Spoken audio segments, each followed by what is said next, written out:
ಮತ್ತೆ ಎಲ್ಲೆಲ್ಲಿ ಹಣ ಸಿಗಬಹುದು ಅಲ್ಲಿಗೆ ಲಗ್ಗೆ ಇಡ್ತಕ್ಕಂಥ ಕೆಲಸ ಆಗಿದೆ.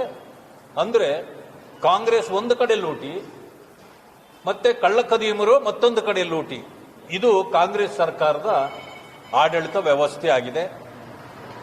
ಇದನ್ನ ಗಮನಿಸಿ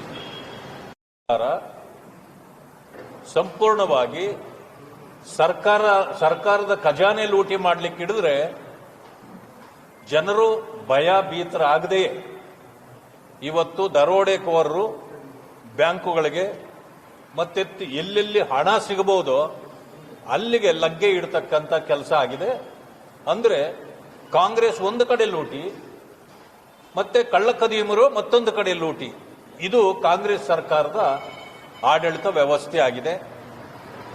ಇದನ್ನ ಗಮನಿಸಿ ಎಲ್ಲೆಲ್ಲಿ ಹದ್ದುಬಸ್ತಿನಲ್ಲಿ ಯಾರ್ಯಾರನ್ನ ಇಡಬೇಕು ಅಂತಕ್ಕಂಥದ್ದು ಈ ಸರ್ಕಾರಕ್ಕೆ ಇವತ್ತು ಪಾಠ ಹೇಳಿಕೊಡ್ತಕ್ಕಂಥ ಪರಿಸ್ಥಿತಿ ಬಂದಿದೆ.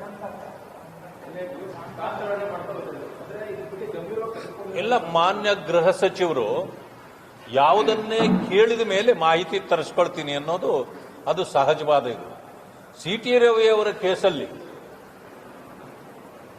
ಅಲ್ಲಿ ನಡೆದ ಘಟನೆಗಳು ನನಗೆ ಮಾಹಿತಿ ಇಲ್ಲ, ಏನಾಗಿದೆ ಅಂತ ಗೊತ್ತಿಲ್ಲ, ನಾನು ಮಾಹಿತಿ ತರಿಸ್ಕೊಳ್ತೀನಿ ಅಂದರು. ಅದಾದ ಮೇಲೆ ಪೊಲೀಸ್ನವರ ಕ್ರಮ ಸರಿ ಇಲ್ಲ, ಸಿ.ಟಿ. ರವಿ ಅವ್ರನ್ನ ಕಬ್ಬಿನ ಗದ್ದೆಯಲ್ಲಿ ಸುತ್ತಾಡಿಸಿದ್ರು, ಮತ್ತೆ ಇಡೀ ರಾತ್ರಿ ಬೇರೆ ಬೇರೆ ಕಡೆ ಸುತ್ತಾಡಿಸಿದ್ರು ಅಂದಾಗ ಇಲ್ಲ ಅದು ನನಗೆ ಗೊತ್ತಾಗಲಿಲ್ಲ, ಅವರು ಲಕ್ಷ್ಮೀ ಹೆಬ್ಬಾಳ್ಕರ್ ಅವರ ಅದನ್ನ ಕೇಸನ್ನು ಹಾಕಿದ್ರಿಂದ ಅದನ್ನ ಹ್ಯಾಂಡಲ್ ಮಾಡಿದ್ದಾರೆ ಅಂತಂದ್ರು.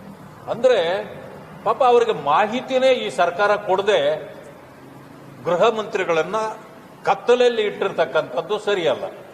ಈ ಸರ್ಕಾರ ಗೃಹ ಮಂತ್ರಿಗಳನ್ನೇ ಮೂಲೆಗುಂಪು ಮಾಡಿದೆ ಅಂತ ಇದರಿಂದ ಗೊತ್ತಾಗ್ತದೆ. ಬಹಳಷ್ಟು ಸಾರಿ ಈ ರೀತಿಯ ಘಟನೆಗಳು ನಡೀತಾನೆ ಇವೆ.